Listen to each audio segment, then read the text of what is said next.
और आप सबको पता होगा कि हमारे देश में 9 अगस्त 1925 को कौन सी घटना घटित हुई थी? कौन सी घटना घटित हुई थी बताइए? तो आप कहेंगे काकोरी एक्शन। तो काकोरी एक्शन में 4 लोगों को साथ ही आपका फांसी की सजा हुई। तो वो चारों लोग भी इसी संगठन का हिस्सा थे। वो चारों लोग कौन-कौन हैं? तो उसमें थे आपका पंडित रामप्रसाद बिस्मिल, इसी में थे आपका ठाकुर रोशन सिंह, इसी में आपका अशफाक उल्ला खां, इसी संगठन के सदस्य थे, अशफाक उल्ला खां। और एक चौथे व्यक्ति थे आपका राजेंद्र लाहिड़ी, भगवती चरण वोहरा। ये इसके अन्य सदस्य हैं। मतलब इन लोगों ने मिलकर के इस संगठन को बनाया, लेकिन लीडरशिप किसके पास में थी? तो लीडरशिप है सचिंद्र नाथ सान्याल के पास में। तो कई बार तो क्वेश्चन ये आ जाता है निम्नलिखित में से कौन एचआरए का सदस्य नहीं है, या निम्नलिखित में से कौन एचआरए के संस्थापकों में से एक नहीं था? तो ये बहुत महत्वपूर्ण प्रश्न बनता है। तो हमने आपको बताया यहाँ पर कि सचिंद्र नाथ सान्याल बहुत लेख लिखते थे उस समय के आपका क्रांतिकारी आंदोलनों पर। तो इनकी पुस्तक है, इनकी पुस्तक का नाम है, बुक लिखी है इन्होंने एक, बंदी जीवन, ये इनकी पुस्तक है। ठीक है। भगवती चरण वोहरा की कौन सी पुस्तक हमने आपको बताई, उसके बारे में आज भी हम विवरण करेंगे। ठीक है। तो यहाँ पर आपको समझना है सचिंद्र नाथ सान्याल। तो गांधी जी असहयोग आंदोलन को निरस्त कर चुके थे। ये अतिरिक्त घटना है, इसको कहीं किनारे पर बस समझने मात्र के लिए लिखिए। गांधी जी क्या बोलेंगे? जो नॉन कॉपरेशन मूवमेंट चल रहा था उसको क्या कर चुके थे? पोस्टपोन कर चुके थे, असहयोग को निरस्त कर चुके थे। Non cooperation was postpone. ठीक है। तो इसको क्या बोल दिया था उन्होंने? स्थगित कर दिया। तो इससे क्या हुआ? जितने भी युवा या जितने भी छात्र वर्ग के लोग थे, उन सबने ये डिसीजन किया कि गांधी जी के जो भी रचनात्मक कार्य हैं, गांधी जी जिन क्रिएटिव वर्क्स की बात कर रहे हैं, सिर्फ उन क्रिएटिव वर्क से हम लोग अपनी आजादी को, अपनी स्वतंत्रता को, अपने स्वराज्य को हम प्राप्त नहीं कर सकते हैं। अगर हमको स्वराज्य को प्राप्त करना है तो इसके लिए हमको क्रांतिकारी गतिविधियों को बढ़ाना होगा, हमको छात्र वर्ग के अंदर क्रांतिकारी घटनाओं को, उनके अंदर हमको राष्ट्रवाद को पैदा करना होगा, और राष्ट्रवाद के पैदा करने के साथ में वहां पर हमको जो यूथ है उसको मोबिलाइज करना है, उसको इकट्ठा करना है, संगठित करना है, उस सबको ट्रेनिंग देनी है, प्रशिक्षण देना है। उसके लिए हमको हथियारों की जरूरत पड़ेगी, बंदूकें हमारे पास में होनी चाहिए, बंदूकें वगैरह सब हमारे पास में होंगी, तो उसके लिए फिर पैसा भी चाहिए, धन भी चाहिए, उसके लिए वो पैसा हमारे पास में होना चाहिए। तो इस तरह के मुद्दे इनके डिस्कस किए गए और इसको क्या बोलेंगे, इसको स्थापित कर दिया गया। ठीक है। और युवा जो असहयोग आंदोलन में गांधी जी के साथ हो चुके थे, गांधी जी से जिनकी उम्मीदें थी, वो पुनः क्रांतिकारी मार्ग पर लौट आए। तो पुनः क्रांतिकारी मार्ग पर लौट आए तो क्या उद्देश्य रहे? एचआरए का निम्नलिखित में से क्या क्या उद्देश्य था? ऑब्जेक्टिव्स, वयस्क मतदान।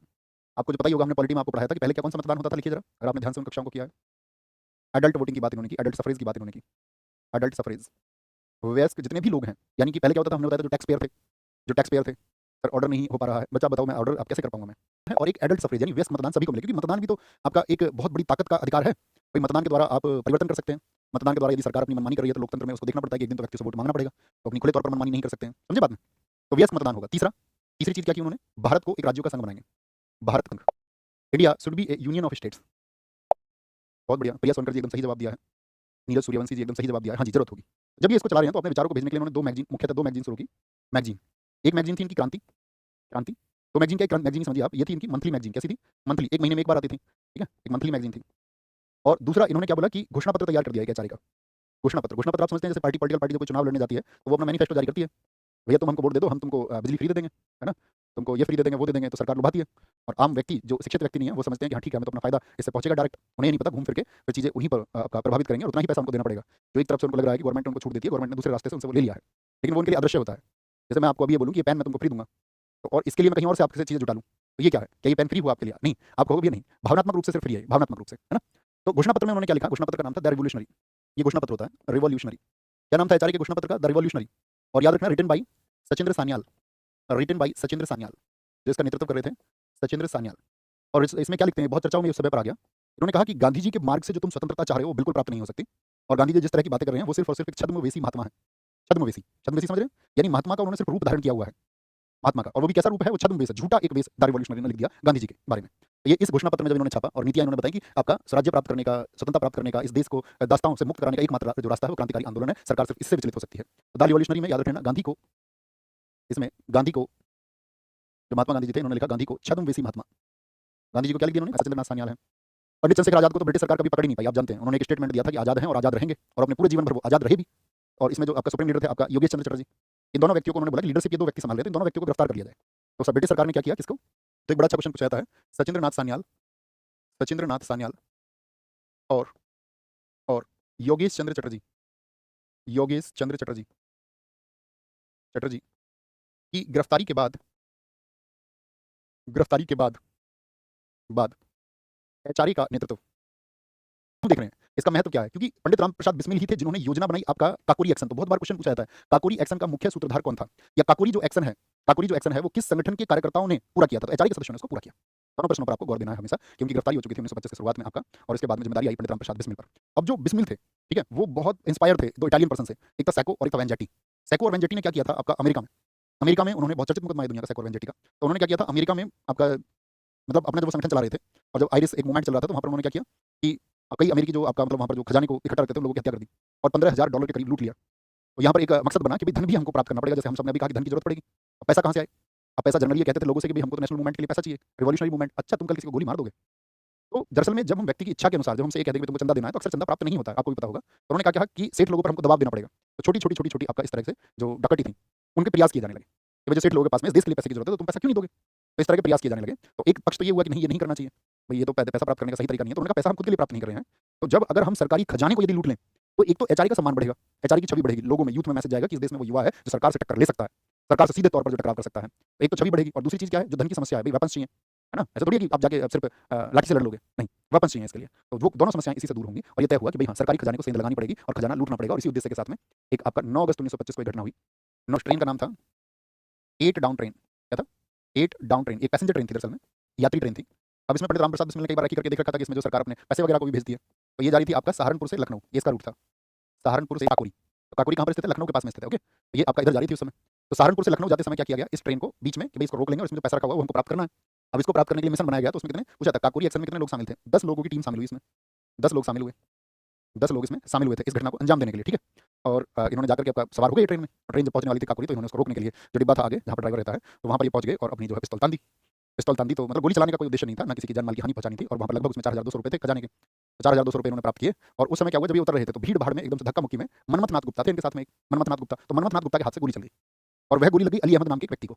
तो जब एचआरए के लोगों पर मुकदमा चला तो 2 चीज़ों का चला। एक तो उन पर आरोप लगाया गया डकैती का और दूसरा आरोप किसका लगाया गया? मर्डर का लगाया गया, ठीक है? दोनों घटनाक्रम क्लियर है? तब सब बताइए कि काकोरी एक्शन क्या था? अब काकोरी एक्शन जैसे ही हुआ तो सरकार एकदम से सजग हो गई। लिख लेना यहाँ किनारे पर, मनमथ नाथ गुप्ता के हाथों से गोली चल गई और जिसमें क्या हुआ, एक व्यक्ति की मौत हो गई और उस व्यक्ति का नाम था अली अहमद। तो 42 रुपए 1 लाख रुपए के बराबर है। हाँ, वो छोड़िए ना कितना बराबर है, इन्फ्लेशन रेट से आपको देखो कभी भी पैसे की तुलना करनी है। जैसे कोई तुमसे बोले कि 1947 में उनके पास 50,000 रुपए थे, तो आप कैसे कैलकुलेशन करोगे कि आज वो लगभग कितना होगा? देखो एक्यूरेट तो बताया नहीं जा सकता, इसके लिए कोई स्केल नहीं है, है ना? क्योंकि मुद्रा में परिवर्तन होता है और वो दुनिया की सभी मुद्राओं की तुलना के हिसाब से अलग-अलग होता है। बाकी इन्फ्लेशन रेट इसका सही तरीका है। अभी देश में इन्फ्लेशन रेट कितना चल रहा है? इन्फ्लेशन रेट अभी कितना चल रहा है? जब एचआरए का धैर्य टूटने लगा और सरकार ने उसका दमन कर दिया, तो फिर नौजवान भारत सभा किसने बनाई थी बताओ? किस वर्ष में बनी है बताना है आपको? रिक्वेस्टिंग टू यू बुक की बातें ना करें, उसके लिए फ़ोन करें दोस्त। हेल्पलाइन नंबर पे फ़ोन कर लीजिए। इस एक विज़न के साथ में नौजवान सभा को बनाया गया था भगत सिंह जी के द्वारा। अब यहाँ पर आप जानते हो इस समय पर 1925 की घटना हुई, तो 1927 में क्या हुई? बहुत सारे लोगों को यहाँ पर फांसी हुई। जो मुख्य कार्यकर्ता थे या बोले जो युवाओं के अंदर एक प्रेरणा का स्थान रखते थे, उन सबको यहाँ पर फांसी दे दी गई। और जैसे ही उनको फांसी दे दी गई, तो भारत में जो युवा क्रांतिकारी थे, तो उनका मनोबल तोड़ने का काम ब्रिटिश सरकार ने किया या नहीं किया? ब्रिटिश सरकार फांसी ही इसलिए देती थी, हैंग प्रोसेस था ही इसलिए ताकि जो आपका यहाँ पर क्रांतिकारी घटनाएँ हैं, वो ना बढ़ें और उनका दमन किया जा सके और उसमें ब्रिटिश सरकार बहुत सफल हुई। तो क्या हुआ? बहुत सारे लोग जो है इसमें पीछे हटे, बहुत सारे लोग इसमें आगे बढ़े और जो दल था वो बिखेर दिया इन्होंने। यानी एचआरए का एकदम से विघटन हो गया 1927 के बाद में एचआरए के बहुत सारे सदस्य जो हैं बाकी सब संगठनों को जॉइन करने लगे कि भई एचआरए पर सरकार का ज़्यादा दबाव है या एचआरए के दमन के लिए सरकार ज़्यादा काम कर रही है। तो वो कोई नौजवान सभा में गया, कोई आपका जो और मूवमेंट चल रहे थे स्थानीय रूप से उनमें शामिल हो गए। तो इस समय पर चंद्रशेखर आज़ाद ने एक बात कही, चंद्रशेखर आज़ाद ने कहा कि हम इस तरह से छोटे-छोटे अगर दल बनाएँगे, तो हम एक बड़े उद्देश्य को प्राप्त नहीं कर सकते हैं और यदि बड़े दल उद्देश्य को हमको प्राप्त करना है, तो एक बड़ा दल बनाना होगा। यानी जितने भी छोटे-छोटे दल हैं, वो सब इकट्ठे आ जाएँ और फिर से हम आपका जो सरकार ने हमारी आपका मनसाओं को तोड़ने का काम किया है, उन मनसाओं को प्राप्त करने के लिए और एक बेहतर भारत के लिए हम फिर से एकजुट होते हैं। और सब एकजुट हुए और एक दिल्ली में मीटिंग बुलाई गई। सब लोगों को बुलाया गया, दिल्ली भगत सिंह, आपका बाकी सारे लोग जितने भी थे आपका, किसने बुलाया? चंद्रशेखर आज़ाद जी ने। 10 सितंबर 19 सोशलिस्ट रिपब्लिकन एसोसिएशन। तो पहले हमने बताया हिंदुस्तान प्रजातंत्र संघ था। अभी एक शब्द इसमें जुड़ गया सोशलिस्ट। सोशलिस्ट का मतलब क्या होता है बताइए? समाजवादी। इसको हम कह सकते हैं हिंदुस्तान, क्योंकि बहुत बार क्वेश्चन पूछेगा नेशनल असेंबली में जो बम फेंका गया था वो किस संगठन के सदस्यों ने फेंका था? तो इसके बाद की जो घटनाएं हो तो आप याद रख लेना, वो इन्हीं के नाम से होंगे। भगत सिंह, सुखदेव सुखदेव, राजगुरु, जयगोपाल जयगोपाल, भगवती चरण वोहरा, भगवती चरण वोहरा आदि। ये प्रमुख व्यक्ति हैं इसमें, ठीक है? जो इसके अन्य सदस्य थे, आदि लिख लेना, मतलब इतने सदस्य थोड़ी होंगे। उद्देश्य सिर्फ और एक सिर्फ जो एचआरए का उद्देश्य था उसको रिवाइव करना था, ऑब्जेक्टिव था क्रांतिकारी आंदोलन। क्रांति आप क्या समझते हैं एचएसआरए के सदस्यों द्वारा 1928 में बना और 17 दिसंबर को देश में घटना हुई थी सैंडर्स की हत्या। तो सैंडर्स की हत्या ये किसने की थी? तो यही सब सदस्य तो थे, देखिए जरा एचएसआरए के सदस्य थे सारे के सारे। मर्डर ऑफ सैंडर्स हुआ या आपसे असेंबली में बम फेंका गया, असेंबली में जो बम फेंका गया था केंद्रीय विधानसभा में, या आपसे पूछे जो लाहौर कॉन्स्पिरेसी केस है, लाहौर कॉन्स्पिरेसी केस, लोहार षड्यंत्र, जो लाहौर आपका षड्यंत्र मुकदमा था वो किस संगठन के व्यक्तियों पर चला था? तो एचएसआरए के सदस्यों पर चला था। बात क्लियर है? यहाँ तक की बात क्लियर है? अब इसी संगठन के लोगों ने एक योजना बनाई, इरविन की हत्या की योजना। इरविन इरविन आपको पता होना चाहिए। रीडिंग का कार्यकाल मैंने आपको बताया था, जरा बताइए मुझे क्या था? जो एकमात्र यहूदी वायसराय था 1921 से 26। जैसे मैं पूछूं एचआरए की स्थापना के समय पर कौन था आपका वायसराय, तो क्या कहेंगे? रीडिंग कहेंगे। लेकिन 1926 से 31 रहा था इरविन। यानी 26 से 31 के बीच में जो भी घटनाक्रम होंगे उसके समय पर कौन रहेगा? वो इरविन रहेगा, इरविन। आपको विशेष तौर पर ध्यान रखना है इस बात को। और हम आपको कुछ भी कहेंगे, सैंडर्स की हत्या के समय कौन था, असेंबली बम जब हुआ कौन था, लाहौर षड्यंत्र जब चला 1929 कौन था? इरविन।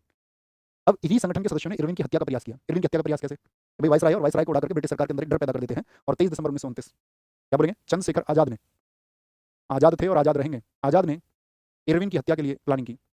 इरविन की हत्या का किसके द्वारा? चंद्रशेखर आजाद के द्वारा। ये क्या था कि ये आपका कोल्हापुर में था और कोल्हापुर से दिल्ली जा रहा था एक ट्रेन से, विशेष ट्रेन थी जिसमें सिर्फ यही सवार कुछ लोग ब्रिटिश लोग सवार थे, है ना? जैसे एक बड़ी बिग ट्रेन देखी होगी ना आपने, बना देते उसको विशेष ट्रेन। तो उस विशेष ट्रेन से जब ये आपका सवार होकर जाना चाह रहा था, तो उनको सूचना मिली मुखबिरों के माध्यम से कि भाई इरविन जाएगा ऐसे। तो उन्होंने क्या किया, निजामुद्दीन स्टेशन, तो वहाँ पर बम बिछा दिए। तो धमाका जबरदस्त हुआ था, ऐसा नहीं धमाका नहीं हुआ, धमाका जबरदस्त हुआ और उसके 2 डिब्बे पटरी से उतर भी गए। लेकिन ये इरविन की किस्मत थी कि इरविन बाल-बाल बच गया, है ना? इरविन बच गया, तो इरविन जब बच गया तो इसके बाद में गांधी जी ने भारतीय क्रांतिकारियों की निंदा की और जो हिंसा के मार्ग है, क्योंकि आप जानते हैं उनका हिंसा का रास्ता था, उन्होंने हिंसा के मार्ग की कटु आलोचना की और एक उन्होंने कहा कि ये सब लोग तो बम पूजक लोग हैं, क्रांतिकारी लोग हैं और इस तरह से देश को ये आज़ादी प्राप्त नहीं हो सकती है। इस तरह से हम आपका मूल्यों से युवाओं को सिर्फ भड़का रहे हैं और इससे उनका भविष्य तय नहीं होता है। तो उन्होंने बम जो लोग मान रहे हैं, बम को अपना रास्ता मान रहे हैं, तो उन्होंने क्या किया, आपका यहाँ पर एक किताब लिखी, मतलब निंदा की इस घटना की, के लिए बम की निंदा की उन्होंने। और ये किसमें की, यंग इंडिया अखबार में, यंग इंडिया यंग इंडिया अखबार में, यंग इंडिया अखबार में। घटना कब हुई है बताइए जरा, पहली वाली 23 दिसंबर को, और ये गांधी जी ने निंदा की है कि 2 जनवरी के अंक में, 2 जनवरी, ठीक है। और इसी का जवाब दिया गया 26 जनवरी को भगवती चरण वोहरा के द्वारा, द फिलॉसफी ऑफ बम। उन्होंने कहा कि बम की फिलॉसफी क्या है, बम से हम कैसे हम चीज़ों को प्राप्त कर सकते हैं, द फिलॉसफी ऑफ बम। इसको भी आप पढ़ सकते हैं, इन्होंने भी एक लिखा, किसने लिखा था, भगवती चरण वोहरा। ये गांधी जी का जवाब था, भगवती चरण वोहरा, जिसने भगवती चरण वोहरा बहुत प्रसिद्धि दिलाई थी, उस समय प्रसिद्ध तो थे ही क्रांतिकारी। हाथ नहीं आ रहे थे क्या भैया, कभी हाथ नहीं आए, कभी नहीं, कभी नहीं। काकोरी, काकोरी में ये शामिल थे, काकोरी में ब्रिटिश सरकार ने बहुत प्रयास किए इनको, तो काकोरी में फरार हो गए, नहीं आए ब्रिटिश सरकार के हाथ। सैंडर्स की जब हत्या हुई थी, आप सबको पता होना चाहिए, चंद्रशेखर आजाद के पास में निर्देशन था पूरा, भगत सिंह पहले गोली चलाएंगे और जयगोपाल पहचानेगा। राजगुरु ने बहुत, आप जानते हैं, उन्होंने एकदम से उनको बहुत आगे जाने की जिद रहती थी, फांसी के फंदे पर भी उन्होंने कहा भगत सिंह पहले मैं जाऊंगा, तो उन्होंने फटाक से गोली मार दी सैंडर्स को। तो वहाँ पर एक हेड कांस्टेबल भाग लिया था पीछे, हेड कांस्टेबल अपनी देशभक्ति दिखाने के लिए, चंदन सिंह। तो चंदन सिंह को गोली मारी थी चंद्रशेखर आजाद ने, तो चंद्रशेखर आजाद की भी गिरफ्तारी का वारंट था, भगत सिंह, राजगुरु, सुखदेव, ये तो आप जानते हैं असेंबली के बाद से गिरफ्तारी थी, असेंबली बम कांड से। तो सैंडर्स की हत्या के बाद में भी हाथ नहीं आए, फरार, यहाँ पर ये फरार हो गए। असेंबली बम कांड की योजना में इनका नाम था, वहाँ पर इनके नाम का वारंट छपा, असेंबली के बाद में, असेंबली बम की घटना के बाद में, तो फरार नहीं आता है। इरविन की हत्या का प्रयास हुआ, नहीं आता है। इरविन केस में, इरविन की हत्या के प्रयास में नहीं आता है, फिर से फरार, हाथ ही नहीं आए। उनका स्टेटमेंट यही था, मैं आजाद था और मैं आजाद रहूंगा, आजाद हैं और आजाद रहेंगे। तो आप जानती हैं अंतिम समय पर, उनका अंतिम समय जो था, उसके अंतिम समय की बात में करेंगे, पहले उनका हम आपको थोड़ा सा परिचय देंगे यहाँ पर, चंद्रशेखर आजाद जी का लिखने। चंद्रशेखर आजाद, चंद्रशेखर आजाद की शहादत, आजाद की शहादत है, शहादत, शहादत, उनका शहीदी दिवस है। तो इस दिन क्या हुआ था, ये घटना है आपका अल्फ्रेड पार्क बोलते थे इसको उस समय पर, अभी तो चंद्रशेखर आजाद जी के नाम पर इसको कर दिया गया है, उस समय पर था ये अल्फ्रेड पार्क, ठीक है, कहाँ पर, इलाहाबाद में। अब आपको पता होगा इस समय तक, मुझे बताइए भगत सिंह जी को फांसी हो चुकी थी क्या, आप कहेंगे नहीं। ये एकदम से ध्रुव विरोधी थे इस बात के कि असेंबली बम कांड में भगत सिंह शामिल ना हो, और मतलब जबरदस्त प्लानर थे। उस समय के जितने भी युवा क्रांतिकारी भारत में थे, तो सब अपना आदर्श और गुरु अधिकतर लोग चंद्रशेखर आजाद जी को मानते थे कि इनसे बढ़िया कूटनीति और रणनीति किसी की नहीं हो सकती। अब ये बेचैन थे, इनका विश्वास भगत सिंह में बहुत था, ये जानते थे भगत सिंह कितने उपयोगी हैं और ये चाहते थे कि भगत सिंह छूटे। इवन इन्होंने भगत सिंह को हमला करके जेल से छुड़ाने की, जब वो आपका कोर्ट प्रोसेस पर जाएंगे, आपका कोर्ट के लिए जाएंगे, तो उस समय हमला करके उनको छुड़ा लेंगे। लेकिन भगत सिंह ने इसके लिए विशेष तौर पर मना कर दिया। उन्होंने भगत सिंह जी से मतलब कहा, अन्य व्यक्ति के द्वारा ये संदेश उन्होंने भिजवाया कि योजना पूरी तरह से तैयार है और इसके लिए ऐसा ना हो कि योजना का क्रियान्वयन हो जाए और अंत में तुम ही जाने से मना कर दो, तो ऐसा ना हो। तो इसके लिए भगत सिंह जी का जो है आपका कंफर्मेशन ले लीजिए। लेकिन भगत सिंह, आप जानती हैं, कल मैं आपको उनके पत्रों के माध्यम से ये समझा चुका हूँ कि उनका विजन क्या था। क्या वो मुक्त करना चाहते थे खुद को, नहीं, वो खुद चाहते थे कि उनका जो नाम है, उनके नाम का जो अंत है, उनकी जो फांसी है, वो क्रांति का एक कारण बना होगी, एक दिन एक क्रांति को जन्म देगी, ठीक है। इसलिए उन्होंने कहा कि मेरा तो फंदे पे झूल जाना ज़्यादा जरूरी है। एक तो ये परेशान थे इस बात को लेकर के इन दिनों में कि भगत सिंह कैसे छूटे। तो जब भगत सिंह ने इस बात से मना कर दिया कि नहीं, वो उसे मतलब फांसी से मुक्ति नहीं चाहते हैं, सजा से मुक्ति नहीं चाहते हैं, तो ये फिर मिले नेहरू जी से। तो ये दिन है नेहरू जी से मिलने वाला दिन। नेहरू जी ने भी इस घटना का जिक्र किया है कि उन्होंने कहा था कि नेहरू जी से कहा था कि तुम गांधी जी पर दबाव डालो और इसके लिए एक आंदोलन हो, क्योंकि फांसी को जो है वो टाला जाए, है ना, कम से कम अभी तो टाला जाए पहले, ठीक है। वो तो बाद में देखेंगे आपका उसमें उस सजा को बदला जाए ना बदला जाए, अभी सबसे पहले फांसी टालने का काम करिए। तो ये वो दिन है। इसके बाद में इन अपने दोस्तों से चर्चा करनी थी, जिसमें यशपाल, सुखदेव राज जिनके दोस्त थे, इससे चर्चा करनी थी। सुखदेव, वो सुखदेव नहीं है जो भगत सिंह जी के साथ में है, ये सुखदेव राज हैं। इसके बाद में नेहरू जी से मिलकर क्या है, सुखदेव राज से चर्चा करनी थी इसी पार्क में। चर्चा इसी बात पर थी कि भाई क्रांतिकारी आंदोलन कैसे चलेगा, है ना। और अपना पिस्टल लगा के रहते थे ऐसे, मैं दिखाऊं, बताओ तुम, 32 बोर की पिस्टल, और मतलब जबरदस्त पिस्टल थी उस समय पर। तो वो हैमरलेस पिस्टल थी, हैमरलेस, उसमें नीचे हैमर नहीं होता था, ये वाला, है ना, हैमर नहीं होता था, तो हैमरलेस। क्या बात समझेंगे आप कहोगे हाँ जी भैया। तो चंद्रशेखर आजाद की शहादत, तो यहाँ पर वो बैठे हुए थे ब्रिटिश सरकार में, मैंने बताया सीआईडी विश्वेश्वर सिंह को ये जिम्मेदारी मिली हुई थी कि चंद्रशेखर आजाद जी के बारे में सारी सूचनाएं प्राप्त करें। चंद्रशेखर आजाद के बारे में सारी सूचनाएं प्राप्त करने के बाद में उसने बता दिया, विश्वेश्वर सिंह को खबर मिल गई कि चंद्रशेखर आजाद यहाँ पर मौजूद है, पूरे पार्क को घेर लिया गया। वहाँ पर एक आपका पुलिस अधिकारी था, नॉट बाबर, नॉट बाबर, कौन था यहाँ पर पुलिस अधिकारी, जो पुलिस अधिकारी था उसका नाम था नॉट बाबर। इसने सब अपनी जिम्मेदारी पर आगे बढ़ करके एक आपका सैनिक दल को लिया, बोला आज ही दिन है, आज ही इनको गिरफ्तार करना है। क्या कहते थे कि आजाद है, आजाद रहेगा, आजाद नहीं रहने देंगे। और उनके पास आपका आठ गोलियां लगती थी उनकी मैगजीन में, पिस्टल में। तो उन्होंने देखा, जब उनको इस बात का आभास हुआ कि हम गिर चुके हैं, गोलियां चलाई उन्होंने, धाएं धाएं, इसके हाथ में गोली लगी थी नॉट बाबर के।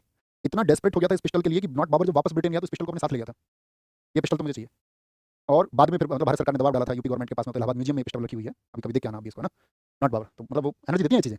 तो पुलिस अधिकारी क्या बोलेंगे आपका यहाँ पर, नॉट पावर ने घेराबंदी की। अब एक गोली जब उनका 7 गोली तक उन्होंने चलाई, कई पुलिस वालों को उन्होंने घायल कर दिया, तो अंत में एक गोली बची हुई थी और अपने उस स्टेटमेंट के लिए कि आजाद हैं और आजाद रहेंगे खुद को, कि हम ब्रिटिश सरकार के हाथों नहीं आएंगे, और खुद को खत्म कर लिया। यही वो दिन है, यही उनकी शहादत का दिन है। ओके, बात समझे। 27 फरवरी 1931, वीरभद्र तिवारी, वीरभद्र तिवारी, वीरभद्र तिवारी, ठीक है, वीरभद्र तिवारी। और इसके बाद में याद रख लेना, अब एचएस आर्य का नेतृत्व किसके पास आया था इनके बाद में, तो यहाँ पर जो वो मिलने आए थे सुखदेव राज, तो इस बहाने जो गोलियां चल रही थी, तो उन्होंने सुखदेव राज को तो निकाल दिया था, एक दूसरे व्यक्ति और थे यहाँ पर, यशपाल, उनको भी उन्होंने निकाल दिया था, प्रमुख क्रांतिकारी थे। तो एचएस आर्य का नेतृत्व आजाद के बाद में, आजाद के बाद में, after Chandrashekhar Azad, leadership of HRA became in the hand of Yashpal. ये प्रमुख बात है, यशपाल, ठीक है, छुड़ाना चाहते थे। और भगत सिंह को छुड़ाने के लिए उन्होंने बोला था कि जब वो कोर्ट प्रोसेस पे जाएंगे तो उसमें बम से भी हमला कर देंगे, ताकि आसपास लोगों में भगदड़ मच जाए। और उसका परीक्षण भी चल रहा था, तो एक डेट और याद रखना, 28 मई 1930, 28 मई 1930, बम परीक्षण में, एक बम परीक्षण कर रहे थे कि कैसे भगत सिंह को छुड़ाने के लिए आपका बम छोड़े जाएंगे। बम परीक्षण में भगवती चरण वोहरा की मौत हो गई। इसको लेकर के भी वो बहुत परेशान थे। क्या बोलेंगे, भगवती चरण वोहरा प्रमुख व्यक्ति थे ये संगठन के, वोहरा की मौत। प्रमुख संगठन होते हैं ना, संगठन में प्रमुख व्यक्ति समझते हो जिन पर बहुत भरोसा किया जा सकता है। जैसे अपने संगठन के प्रमुख व्यक्ति तुम बनोगे, है ना, सबसे भरोसेमंद,